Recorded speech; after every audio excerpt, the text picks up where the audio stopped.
ആശ്രയ FM 90 നാടിനൊപ്പം നാട്ടാർക്കൊപ്പം red carpet. Hi hello very good evening and welcome to red carpet on Ashraya FM 90 നാടിനൊപ്പം നാട്ടുകാർക്കൊപ്പം. കൂടെ RJ അനുഷയാണ് കേട്ടോ. ഈ കാലങ്ങൾ എത്ര കടന്നു പോയാലും ചില എവർഗ്രീൻ ഹിറ്റ് സോങ്സുകൾ നമ്മുടെ മനസ്സിൽ അങ്ങനെ മായാതെ കിടക്കുമല്ലേ. ഇപ്പോഴത്തെ പുതിയ സിനിമകളിലെ പല പാട്ടുകൾ എടുത്ത് നോക്കിയാലും അതിൽ മിക്ക പാട്ടുകളും ഈ പഴയ പാട്ടുകളുടെ ന്യൂ വേർഷൻ ആയിരിക്കും. ഒരു കാലത്ത് ആളുകൾ ഹൃദയത്തിലേറ്റിയ പാട്ട് പിന്നീട് ഒരു റീക്രിയേഷനിലൂടെ നമുക്ക് മുന്നിലെത്തുമ്പോൾ ഒന്നെങ്കിൽ സ്വീകാര്യത കുറയാം അല്ലെങ്കിൽ കൂടാവല്ലേ. കാരണം പണ്ടുള്ളവരെ സംബന്ധിച്ച് പറയുകയാണെങ്കിൽ, ഈ പഴയ ആൾക്കാരെ സംബന്ധിച്ച് പറയുകയാണെങ്കിൽ, ആ എവർഗ്രീൻ ഹിറ്റ് സോങ്സ് ഒക്കെ മനസ്സിലങ്ങ് പതിഞ്ഞു കഴിഞ്ഞാൽ പുതിയൊരു ന്യൂ വേർഷൻ ഇറക്കിയാലും അത് അക്സെപ്റ്റ് ചെയ്യുക എന്നുള്ളത് അവരെ സംബന്ധിച്ച് കുറച്ച് ബുദ്ധിമുട്ടുള്ള ഒരു കാര്യമാണല്ലേ. നമ്മൾ ചിലപ്പോഴാണെങ്കിലും നമ്മൾ പറയാറുണ്ട്, ഓ ഈ പാട്ടിനേക്കാളും രസം ആ പഴയ വേർഷൻ തന്നെയാണ് കേൾക്കാനത്. പക്ഷേ ഒരു പഴയ പാട്ടിന്റെ ന്യൂ വേർഷൻ പാടി വൈറലായി മാറിയ ഒരു ഗായകൻ, അത് കൂടാതെ തന്നെ ഇദ്ദേഹം ഒരു മ്യൂസിക് ഡയറക്ടർ കൂടിയാണ്. അപ്പോൾ ഒരു വലിയ വ്യക്തിയാണ് ഇന്ന് എന്നോടൊപ്പം റെഡ് കാർപ്പറ്റിൽ ചേർന്നിരിക്കുന്നത് കേട്ടോ. അപ്പോൾ അദ്ദേഹത്തോട് ഒരുപാട് പാട്ട് വിശേഷങ്ങളും വീട്ടുവിശേഷങ്ങളും ഒക്കെ നമുക്ക് ചോദിച്ചറിയാറുണ്ട് ഇന്നത്തെ റെഡ് കാർപ്പറ്റിലൂടെ. അപ്പോൾ നമ്മുടെ എല്ലാ ലിസണേഴ്സും ഇങ്ങനെ ആകാംക്ഷയോടെ കാത്തിരിക്കുകയായിരിക്കും ഇന്നത്തെ റെഡ് കാർപ്പറ്റിൽ വന്നിരിക്കുന്ന അതിഥി ആരാണെന്ന്. എന്തായാലും ഞാൻ ഹിന്റൊക്കെ അങ്ങോട്ട് ഇട്ട് തന്നിട്ടുണ്ടായിരുന്നു. അതായത് ഒരു പഴയ പാട്ടിന്റെ ന്യൂ വേർഷൻ പാടി വൈറലായി മാറിയ ഒരു വ്യക്തിയാണ്, പോപ്പുലറായി മാറിയ ഒരു സിംഗറാണ് ഇദ്ദേഹം. അതുകൂടാതെ ഇദ്ദേഹം ഒരു മ്യൂസിക് ഡയറക്ടർ കൂടിയാണ്. യെസ്, നമുക്കെല്ലാം സുപരിചിതനായിട്ടുള്ള നിതിൻ കെ ശിവയാണ്. യെസ്, വർഷങ്ങൾക്ക് മുൻപ് നിറക്കൂട്ട് എന്ന സിനിമയിലൂടെ പുറത്തിറങ്ങിയ പൂമാനമേ എന്ന പാട്ടിന്റെ ന്യൂ വേർഷൻ പാടി സംഗീതാസ്വാദകരുടെ ഹൃദയങ്ങളിലേക്ക് കയറിപ്പറ്റിയ നവാഗത ഗായകനായിട്ടുള്ള നിതിൻ കെ ശിവയാണ് ഇന്ന് എന്നോടൊപ്പം റെഡ് കാർപ്പറ്റിൽ ചേരുന്ന ആ ഒരു സ്പെഷ്യൽ ഗസ്റ്റ്. വെൽക്കം ചെയ്യാം നിതിൻ ചേട്ടനെ. ഹായ് ചേട്ടാ, നമസ്കാരം, welcome to the show. Thank you Anusha, നമസ്കാരം. യെസ്, ഇത് ആക്ച്വലി ചേട്ടനോടൊപ്പമുള്ള എന്റെ സെക്കൻഡ് ഇന്റർവ്യൂ ആണെന്ന് വേണമെങ്കിൽ പറയാം. അപ്പോൾ എന്തൊക്കെയുണ്ട് വിശേഷം, എങ്ങനെ പോകുന്നു പാട്ട് ജീവിതമൊക്കെ? അതെ, ഒത്തിരി സന്തോഷം. വീണ്ടും ഒരു ഇന്റർവ്യൂവിന്റെ ഭാഗമായിട്ടാണെങ്കിലും നമുക്ക് സംസാരിക്കാൻ സാധിച്ചതിൽ. പിന്നെ അടിപൊളിയായിട്ട് പോകുന്നു, വളരെ നന്നായിട്ട് പോകുന്നു. കുറച്ചധികം പ്രോജക്ട്സിന്റെ ഒരു ഭാഗമായിട്ടാണ് ഞാനിപ്പം നിൽക്കുന്നത്. അപ്പൊ അതിന്റെയൊക്കെ പണിയിലാണ്.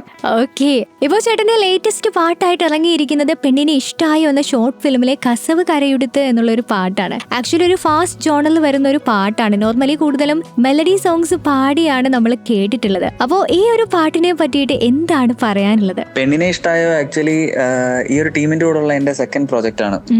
മനസമ്മതം എന്ന് പറഞ്ഞിട്ട് മുന്നേ ഒരു ഷോർട്ട് ഫിലിം ഇറങ്ങിയിട്ടുണ്ടായിരുന്നു. അതിലും ഒരു പാട്ട് പാടുകയുണ്ടായി. ഓക്കെ, പെണ്ണിനെ ഇഷ്ടായോടെ ഡയറക്ടറാണ് മനസമ്മതത്തിലെ ലീഡ് ചെയ്തിരിക്കുന്ന അച്ചു എന്ന് പറഞ്ഞിട്ട്.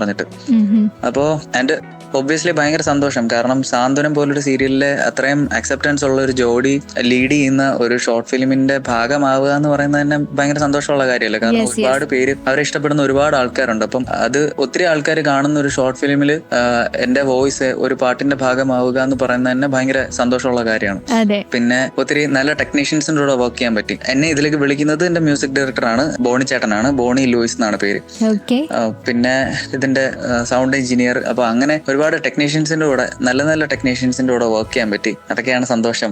ഇതിൽ 2 പാട്ടാണ് പാടിയിട്ടുള്ളത്. ഒന്നൊരു അടിച്ചുപൊളി കല്യാണ വൈബ്, അങ്ങനത്തെ ഒരു പാട്ടുണ്ട്. അതുപോലെ തന്നെ ഒരു 30 സെക്കൻഡ് സംതിങ് ഉള്ള ഒരു മെലഡി, ഒരു സോഫ്റ്റ് സ്ലോ പേസിൽ പോകുന്ന അങ്ങനത്തെ ഒരു പാട്ടുമുണ്ട്.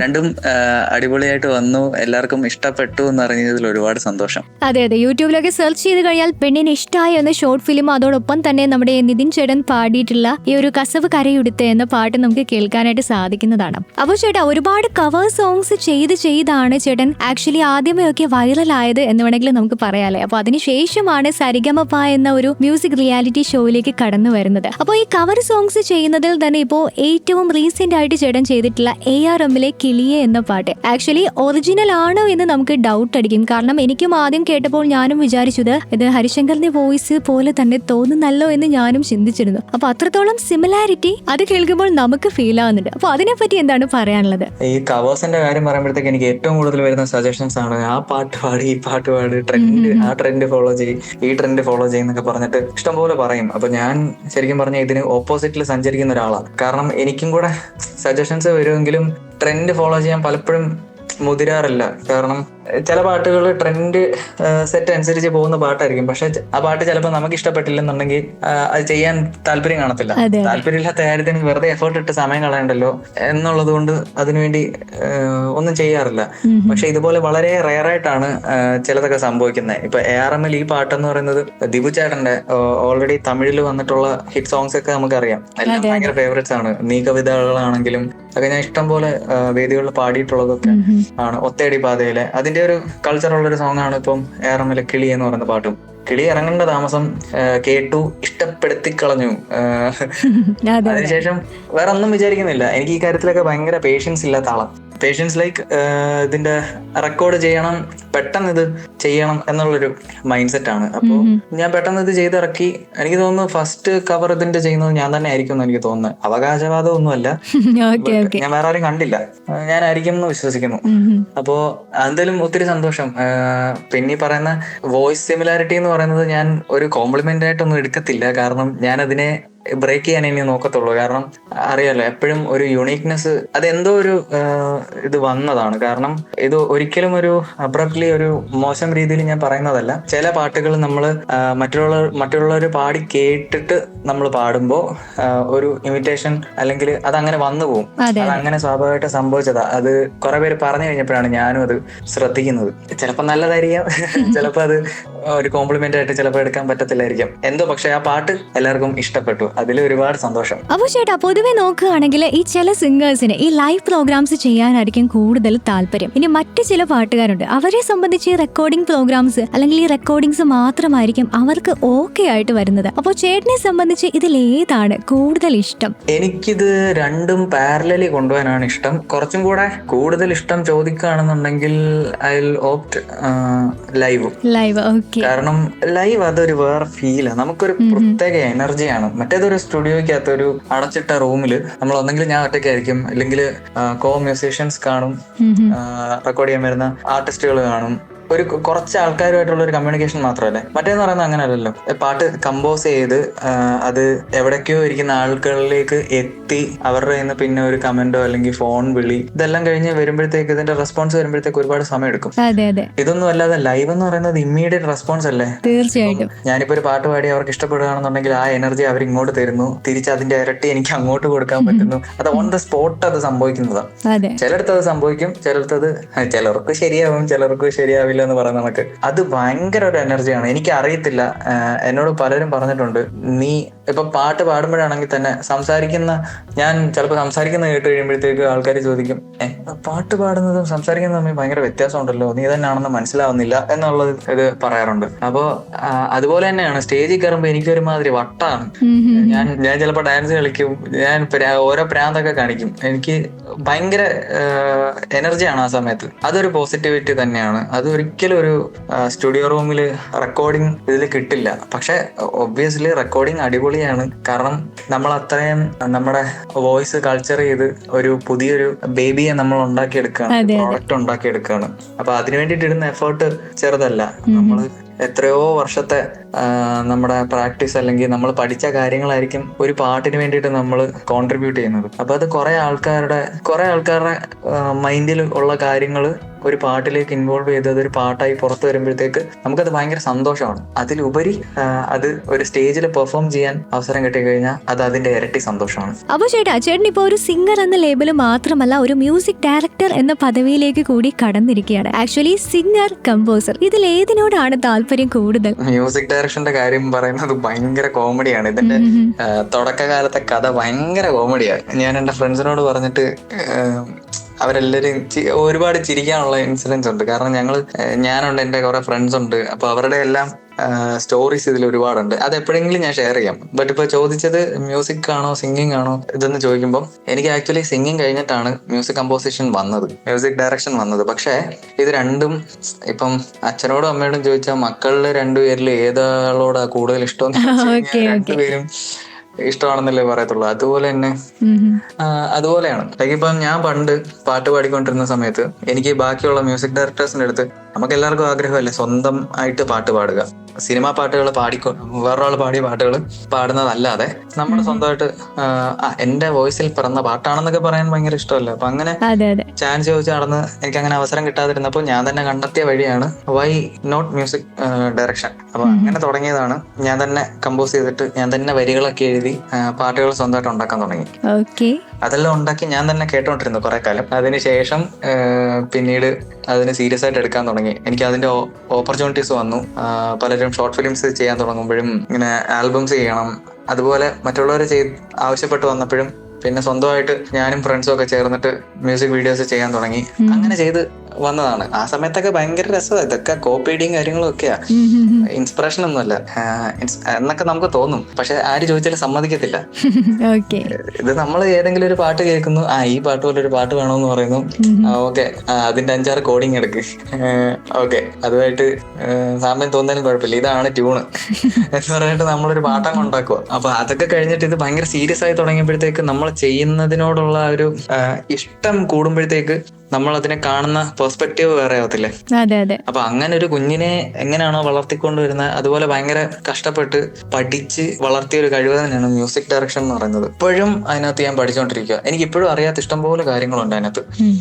എനിക്കെന്നല്ല, ആരോട് ചോദിച്ചാലും അവരത് തന്നെ പറയത്തുള്ളൂ. അപ്പൊ അതാണ്. ഇപ്പം പാട്ടാണെങ്കിലും രണ്ടും ഞാൻ പാടാൻ വേണ്ടിയിട്ട് കണ്ടെത്തിയ ഒരു മാർഗം മാത്രമാണ് മ്യൂസിക് ഡയറക്ഷൻ. പക്ഷെ ഇപ്പം ഇത് രണ്ടും എനിക്ക് ഭയങ്കര വിട്ടുകളയാൻ പറ്റാത്ത കാര്യങ്ങളാണ്. മേ ബി ഒരു കാലത്ത് എനിക്ക് പ്രായമൊക്കെ ആയി പാടാനൊന്നും പറ്റുന്നില്ല എന്നൊരവസ്ഥ വന്നു കഴിഞ്ഞാൽ എനിക്ക് മ്യൂസിക് ഡയറക്ഷൻ ചെയ്യാമല്ലോ, ഐ വിൽ ബി ഹാപ്പി. എനിക്ക് മ്യൂസിക്കിൽ തന്നെ നിൽക്കണം എന്നുള്ളതേ ഉള്ളൂ. പിന്നെ അതുപോലെ എനിക്ക് പണ്ട് ഭയങ്കര വാശിയായിരുന്നു. ആ വാശിപ്പുറത്താണ് ഇതെല്ലാം പഠിച്ചു തുടങ്ങിയത്. മറ്റൊരാൾ ഇപ്പം അപ്പുറത്തൊരാളിരുന്ന് പടം വരയ്ക്കുന്ന കണ്ടു കഴിഞ്ഞാൽ എനിക്കും പടം വരയ്ക്കണം, എന്താ എനിക്ക് പറ്റത്തില്ലേ, ഞാനും പടം വരയ്ക്കും, അത് പഠിക്കും. അതുപോലെ വേറൊരാള് ക്യാമറ ഓപ്പറേറ്റ് ചെയ്യുന്ന കണ്ടു കഴിഞ്ഞാൽ ഞാനും ചെയ്യും, ഫോട്ടോഷോപ്പ് ഞാനും ചെയ്യും. ഇങ്ങനെ ചെയ്ത് വാശിപ്പുറത്ത് ചെയ്തു വന്നതാ. ബട്ട് ആ ഒരു വാശി കൊണ്ടാണ് ഞാൻ പല കാര്യങ്ങളും പഠിച്ചത്. ഇപ്പൊ അങ്ങനെ ആൾക്കാരോട് കോമ്പറ്റേറ്റീവ് മൈൻഡ് ആണെന്നല്ലേ പറയുന്നത്. പണ്ട് തലതെറിച്ച പ്രായത്തിൽ അങ്ങനത്തെ ഒക്കെ ഓരോ കുരുത്തക്കേടൊക്കെ ഉണ്ടായിരുന്നു. പക്ഷെ അതിപ്പോ ഒരുപാട് ഗുണം ചെയ്തിട്ടുണ്ട്. അപ്പൊ അങ്ങനെയാണ് മ്യൂസിക് ഡയറക്ഷൻ ഒക്കെ ഉണ്ടായത്. രണ്ടും ഒരുപോലെയാണ്, രണ്ടും ഈക്വലി ഇമ്പോർട്ടന്റ് ആണ്. യെസ്, അപ്പോ നിതിൻ കെ ശിവയുടെ വാശിയാണ് അദ്ദേഹത്തെ ഇപ്പോ ഈ ഒരു നിലയിൽ എത്തിച്ചതെന്നാണ് അദ്ദേഹം പറയുന്നത് കേട്ടോ. അപ്പൊ ചേട്ടാ, എന്റെ അടുത്ത ക്വസ്റ്റ്യൻ ഇതാണ്. ഈ പലരും പഴയ പാട്ടൊക്കെ എടുത്തിട്ട് അതിനെ റീവർക്ക് ചെയ്യാറുണ്ടല്ലേ, വളരെ വ്യത്യസ്തമായിട്ട് കമ്പോസ് ചെയ്ത് പ്രസന്റ് ചെയ്യാറുണ്ട്. ഒരു എക്സാമ്പിൾ പറയുകയാണെങ്കിൽ ഇപ്പോൾ വിദ്യാസാഗർ ജിയുടെ പാട്ടുകൾ എടുത്ത് നോക്കുകയാണെങ്കിൽ അതിൽ മാറ്റം വരുത്തി തന്നെ പല ന്യൂ ജെൻ സിംഗേഴ്സും അവതരിപ്പിക്കാറുണ്ട്, പ്രസന്റ് ചെയ്യാറുണ്ട്. അപ്പോൾ അതിൽ ഒരുപാട് പേർക്ക് അക്സെപ്റ്റൻസ് കിട്ടാറുണ്ട്. പക്ഷേ ചിലർക്ക് ആ ഒരു ലെവലിൽ, അവർ ഉദ്ദേശിച്ച ലെവലിലുള്ള ഒരു അക്സെപ്റ്റൻസ് കിട്ടാറില്ല. അപ്പൊ അതിനെ പറ്റിയിട്ട് ചേട്ടന്റെ ഒരു കാഴ്ചപ്പാട് എന്താണ്? അത് ശരിക്കും നല്ല കാര്യമാണ്. നല്ലതുണ്ട്, അതിൽ മോശമുണ്ട്. ഇപ്പൊ തൈക്കുടം വന്നിട്ട് മന്ദാര ചെപ്പുണ്ടോ ഇറക്കി. ആ പാട്ട് അതിന്റെ കവർ കേട്ടിട്ട് ആൾക്കാരെല്ലാരും ഒറിജിനൽ മന്ദാര ചെപ്പുണ്ടോ പണ്ടിറങ്ങിയ ദശരഥത്തിലെ ആ പാട്ട് കേൾക്കാൻ വേണ്ടിയിട്ട് ആൾക്കാർ പോയിട്ടുണ്ടെങ്കിൽ അതൊരു നല്ല കാര്യമല്ലേ. കാരണം അന്നത്തെ ആ ഒരു ക്രിയേഷൻ ഇന്നത്തെ തലമുറയ്ക്ക് അറിയാതെ കടന്നിരുന്ന ഒരു പാട്ട്. പോട്ടെ, പച്ചക്കറിക്കായ തട്ടിൽ എനിക്കറിയില്ല, ഞാൻ പണ്ട് ചിലപ്പോൾ കേട്ടിട്ടുണ്ടായിരിക്കും. ബട്ട് ഇവരുടെ ഈ വേർഷൻ കേട്ടിട്ടാണ് ഞാൻ പോയി അതിന്റെ ഒറിജിനൽ കേൾക്കുന്നത്. മനസ്സിലായോ? അപ്പൊ ആ പാട്ട് റീവിസിറ്റ് ചെയ്യാൻ ഒരു അവസരം കൊടുക്കുന്നു. അതിന്റെ ഒറിജിനലിൽ കുറെ കൂടെ വ്യൂസ് കിട്ടുന്നു, അതിന് ഓഡിയൻസ് ഉണ്ടാക്കുന്നു. അത് നല്ല കാര്യമല്ലേ. ഇപ്പൊ തന്നെ ഞാൻ പൂമാനമേ പാടിയത് റീക്രിയേഷൻ ആണ്. ഒറിജിനൽ പോലെ തന്നെയാണ് അത് ചെയ്തു വെച്ചിരിക്കുന്നത്. പക്ഷെ ഞാനാ പാടിയത്. അപ്പൊ കുറെ വർഷങ്ങൾക്ക് ശേഷം ഇപ്പൊ വേറൊരു വോയിസിൽ ഇത് ആൾക്കാർ എടുക്കുന്നു. ഇത് എടുത്തതിന് ശേഷം വീണ്ടും പോയിട്ട് ചിത്രാമ്മയുടെ വേർഷൻ, മാർക്കോ സാറിന്റെ വേർഷൻ, വേണുഗോപാൽ സാറിന്റെ വേർഷൻ, ഇതെല്ലാം പോയി കേൾക്കുന്നുണ്ടെങ്കിൽ അത് നല്ല കാര്യമല്ലേ. തീർച്ചയായും പാട്ടിന് അത്ര അക്സെപ്റ്റൻസ് കിട്ടുന്നു എന്നല്ലേ. അതിന് വേറൊരാൾ കാരണക്കാരനായിട്ടുണ്ടെങ്കിൽ നല്ല കാര്യമാണ് അത് റീക്രിയേറ്റ് ചെയ്യുന്നത്. ഇതല്ലാതെ ഭയങ്കര വൾഗറായിട്ട് ചെയ്യുന്ന ആൾക്കാരും ഉണ്ട്. അതിനകത്ത് നമുക്കൊന്നും ചെയ്യാൻ പറ്റത്തില്ല. അത് മേ ബി അങ്ങനൊരു വേർഷൻ ചിലപ്പം അയാൾ നല്ലതായിരിക്കും എന്ന് ചിന്തിച്ചിട്ടായിരിക്കും ചെയ്യുന്നത്. അത് ഇറങ്ങി ഓരോ ഓഡിയൻസ് അത് എടുക്കുന്ന രീതിയിലല്ലേ, എടുക്കുന്നത് കാണുമ്പോഴല്ലേ നമുക്ക് അറിയാൻ പറ്റും അത് മോശമാണോ നന്നായിട്ടാണോ വന്നേ എന്നൊക്കെ. അപ്പോൾ അതിന് നല്ല വശങ്ങളും ഉണ്ട്, ചീത്ത വശങ്ങളും ഉണ്ട്. എനിക്ക് കുറെ കൂടെ നല്ല വശങ്ങളാണ് ഫീൽ ചെയ്യുന്നത്. അപ്പോൾ ചേട്ടാ, ഒറ്റയ്ക്ക് പാട്ടിന്റെ വഴിയെ സഞ്ചരിച്ചുകൊണ്ടിരുന്ന നിതിൻ ശിവയ്ക്ക് കൂട്ടായിട്ട് ഇപ്പൊ ഒരു പാട്ടുകാരി കൂടി വന്ന് ചേർന്നിട്ടുണ്ട്. അപ്പോ എന്തൊക്കെയാണ് അതിന്റെ വിശേഷങ്ങൾ, വീട്ടുവിശേഷങ്ങൾ? അതിലങ്ങനെ എടുത്തു പറയത്തക്ക വിശേഷം എന്ന് പറയാനായിട്ടൊന്നുമില്ല. ഇപ്പൊ മറ്റാരെങ്കിലും ഒക്കെ ചോദിക്കുമ്പോഴായിരിക്കും നമ്മൾ കല്യാണമൊക്കെ കഴിഞ്ഞായിരുന്നു ആ ഒരു റിയലൈസേഷൻ ഉണ്ടാവുന്നത്. പിന്നെ അതില് എടുത്തു പറയുന്ന ഒരു ഹാപ്പിനെസ് എന്ന് പറയുന്നത്, ഇപ്പം ഞാൻ, അച്ഛൻ, അമ്മ, അനിയൻ അനിയൻ ഉണ്ടായിരുന്നിടത്തേക്ക് അവള് ഫിസിക്കലി വന്നു. അപ്പൊ ആ ഒരു പ്രസൻസ് വന്നു. ഞങ്ങൾ 4 പേര് 5 പേരായി, ഒരൊറ്റ 5ആയി. അപ്പൊ ആ ചെറിയൊരു ഫാമിലി അവളുടെ ഫാമിലിയും കൂടെ ചേർന്നിട്ട് കുറച്ചും കൂടെ ഒന്ന് വലുതാണ്. അപ്പൊ അങ്ങനെയൊക്കെയുള്ള സന്തോഷമാണ്. കാരണം പണ്ട് പ്രേമിച്ചടക്കം പറയാലോ, അതും പിന്നെ ഈ ലൈസൻസ് കിട്ടി എല്ലാരും അറിഞ്ഞു കഴിയുമ്പോഴത്തേക്ക് പിന്നെ പോകുമ്പോ ഉണ്ടാകുന്ന ആ ഒരു വൗ ഫാക്ടർ ഒക്കെ ഉണ്ടല്ലോ. അതുപോലെ നമ്മൾ കല്യാണം എന്നൊക്കെ പറയുന്ന പണ്ട് നമ്മുടെ ചേട്ടന്മാര് അല്ലെങ്കിൽ ആരെങ്കിലും ഒക്കെ കല്യാണത്തിന് പോകുമ്പോൾ നമുക്ക് തോന്നുമല്ലോ, ഇതെന്തായിരിക്കും ഈ ഒരു ഫീലിംഗ്, ഒരു സ്റ്റേജിൽ നിന്നിട്ട് കുറെ ആൾക്കാർ നിന്ന് നോക്കുന്നു. ആ ഒരു സംഭവമൊക്കെ ആ ഒരു ദിവസം കഴിഞ്ഞപ്പോഴത്തേക്ക് അതിന്റെ ആ ഒരു വൗ ഫാക്ടർ ഒക്കെ പോയി. പിന്നെ അത് കഴിഞ്ഞു.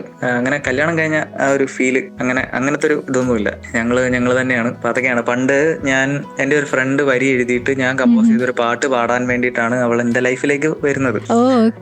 എന്നോട് ചോദിച്ചിട്ടുണ്ടായിരുന്നു ഇതുപോലെ എന്റെ വോയിസിന് പറ്റിയ പാട്ട് വല്ലതും ഉണ്ടെന്നുണ്ടെങ്കിൽ എന്നെ പാടാൻ വിളിക്കൂ എന്നൊക്കെ പറഞ്ഞിട്ടാണ് അങ്ങനെ പാടാൻ വന്നതാണ്.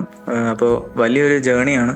ഒരു വരിയുണ്ട്, എന്നോടൊപ്പം നടന്ന പദപത്മങ്ങൾ തരളമായി, എത്രയോ ദൂരം എന്നോടൊപ്പം നടന്ന പദപത്മങ്ങൾ തരളമായി ഇളവേൽക്കുമ്പോൾ എന്ന് പറഞ്ഞിട്ടൊരു വരിയുണ്ട്.